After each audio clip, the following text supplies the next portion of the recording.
A hall full of light, long tables, lamps burning down the whole length of the room, musicians somewhere near the door, every seat taken. And the people in those seats are not the people anybody expected to see there: beggars, laborers, foreigners, men who woke up that morning with no plans at all and no clean clothes to change into.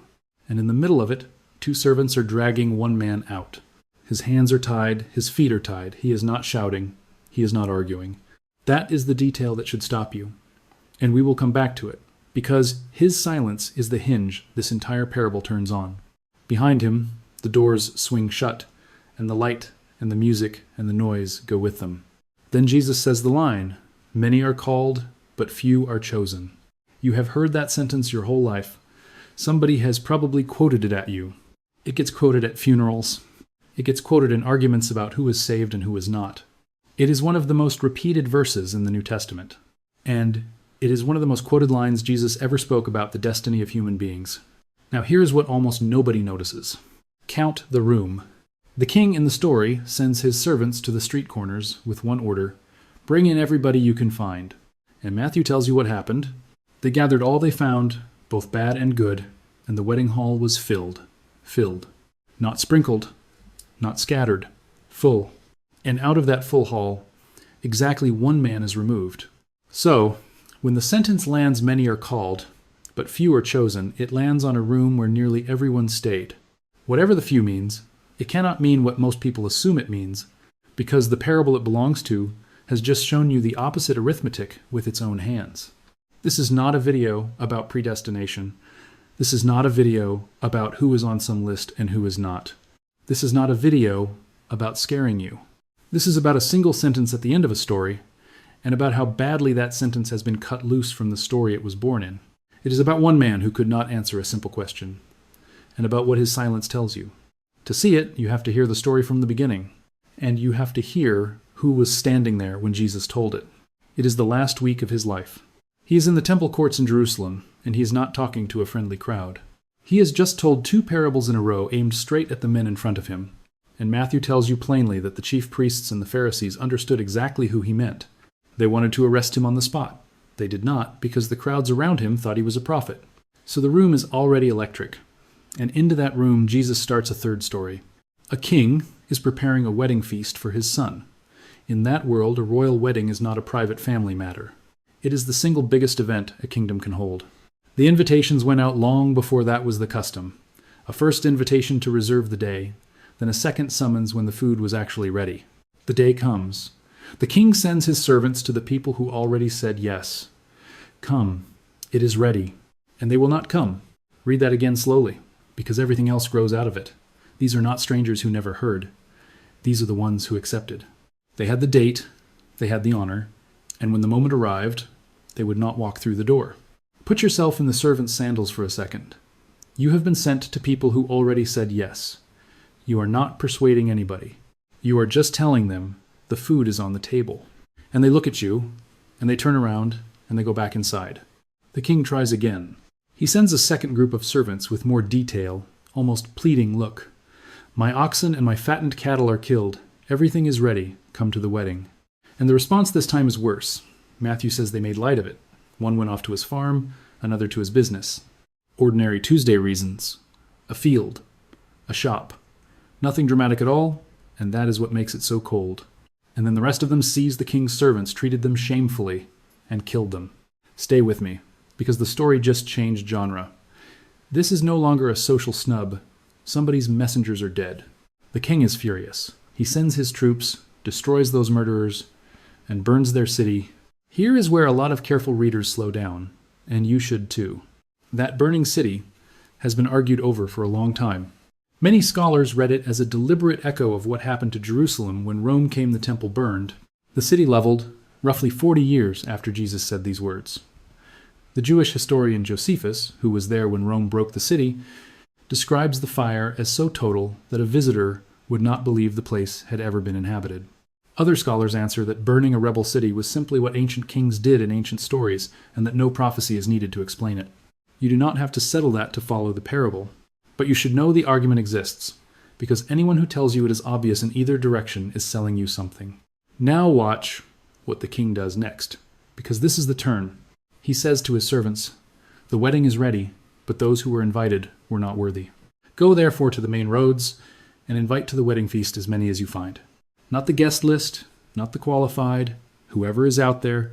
And the servants go out into the roads, and they gather all they found, both bad and good, and the wedding hall was filled with guests, both bad and good. Matthew wrote that phrase on purpose, and it is worth sitting with. The people filling that hall were not vetted. Nobody checked them. Some of them were, by any ordinary measure of the word, bad. They came in anyway.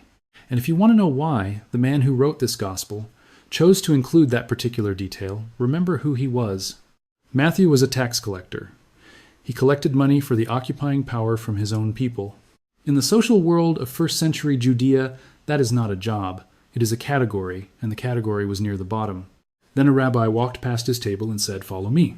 And the next scene in his own gospel is a house full of tax collectors and sinners sitting down to eat, with the religious professionals standing outside, asking why a teacher would eat with people like that. Both bad and good. The man writing it down had been the bad. He knew exactly what that phrase cost, and exactly what it opened. And if you have ever sat in a church service quietly certain that you were the least qualified person in the building, that phrase was written with you somewhere in mind. Here's what most people miss. Up to this moment, the parable is one of the most wide-open invitations in all of Scripture. The doors are off the hinges. The standards are gone. Anybody on any road can walk in, and then the king comes in to look at the guests.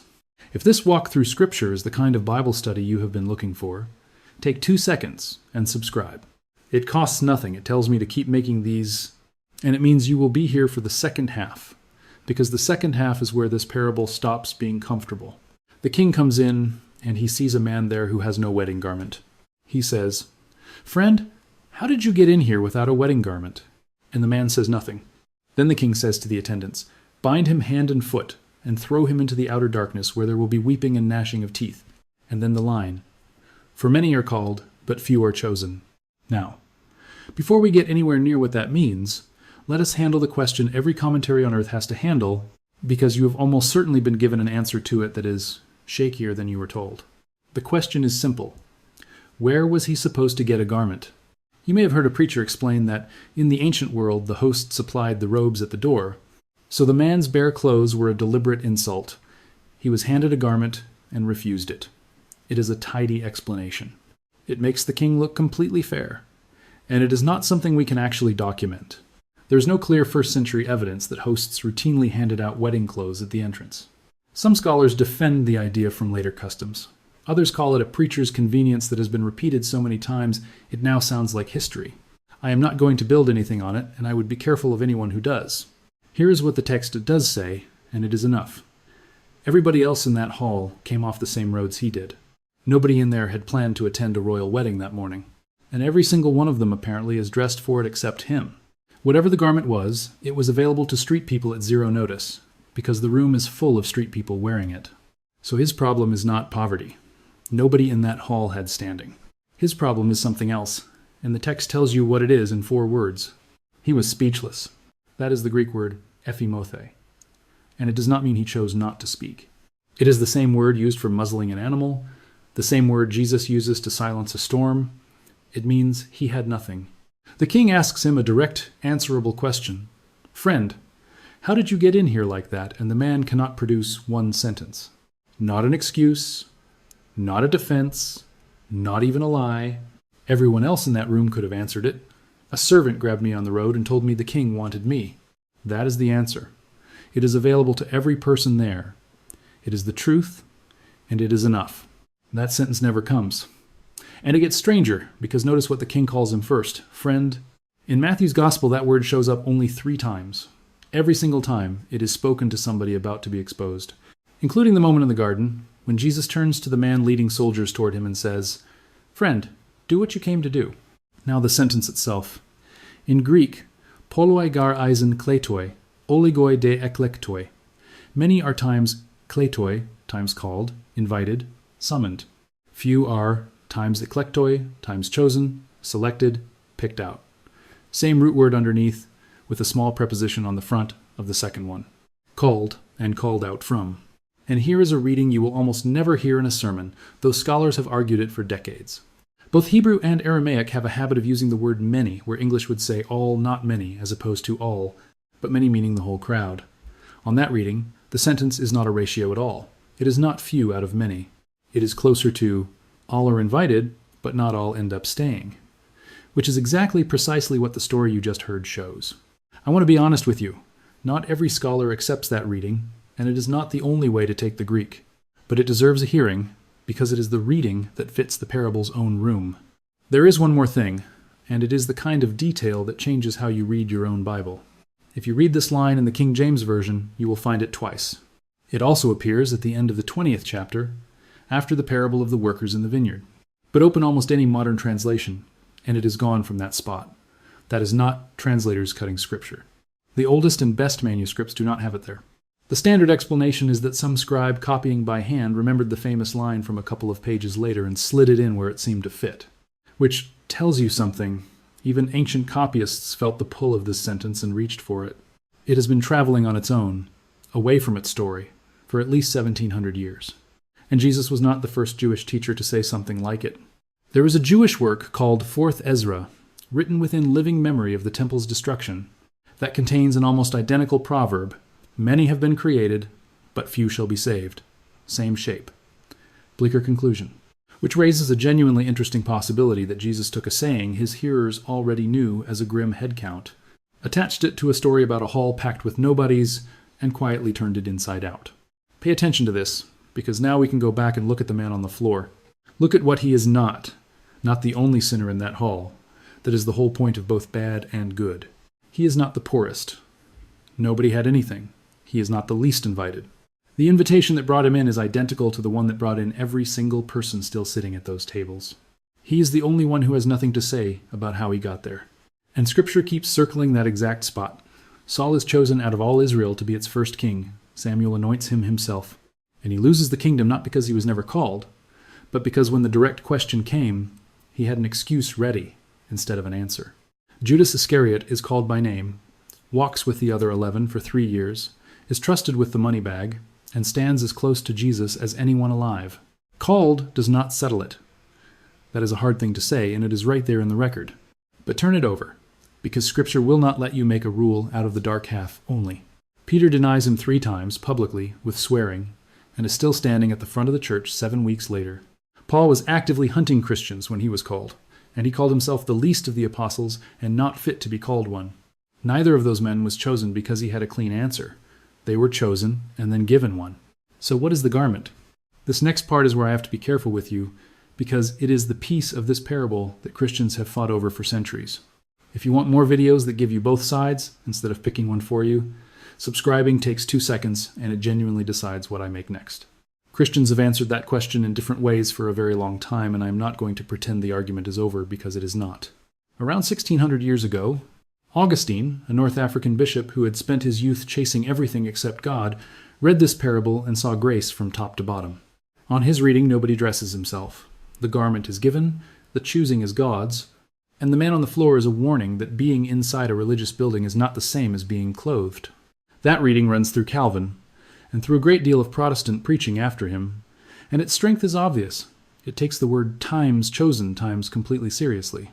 God chooses. That is what the word says. Others, Arminius, later Wesley, and a long line before and after them read the same parable and pointed at the doors. Nobody in that hall was dragged in. The first guests were genuinely invited and genuinely refused.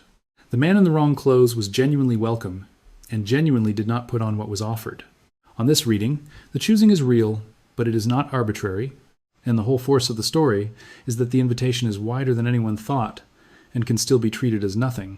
You will have your own view, and I am not going to hand you mine, because this parable has fed serious Christians on both sides for centuries, and neither camp is stupid.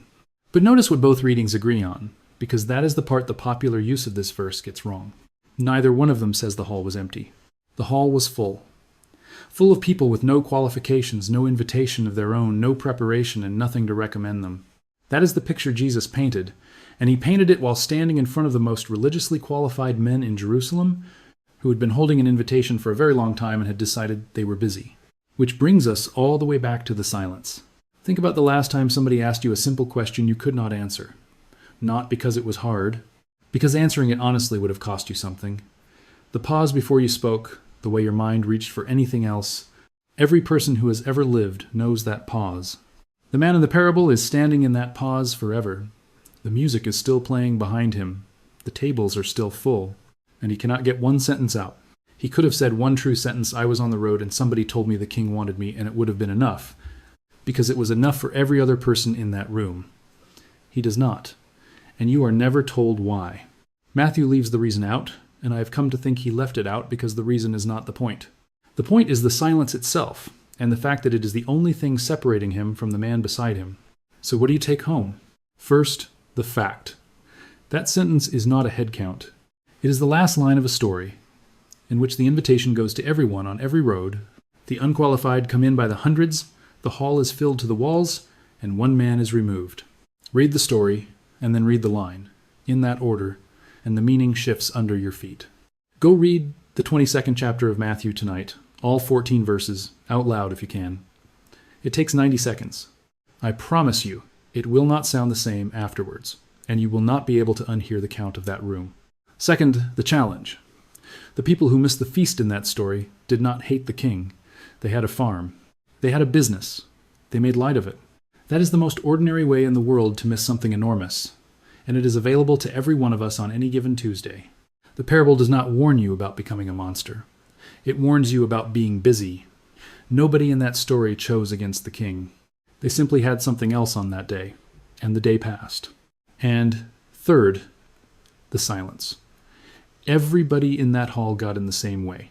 Every single one. The only man who could not stay was the one who could not say how he got there. If somebody stopped you tonight and asked you, straight out, how you ended up inside, what would you say? Not the doctrine. The sentence. Your own words, out loud. That question is not rhetorical, and I would honestly like to know your answer. Which reading of this parable were you taught growing up, that the few means most people are lost, or that the few means not everyone stays? Tell me in the comments which one you heard, and whether counting the room changed anything. I read every comment, and the conversations under these videos are half the reason I make them. The doors in that story were never the problem. They were standing wide open on every road to anybody who would walk through them. The king went looking for guests he had never met and filled his son's wedding with strangers. Out of that whole crowded, unqualified, undeserving hall, only one man had nothing to say for himself. Make sure you do.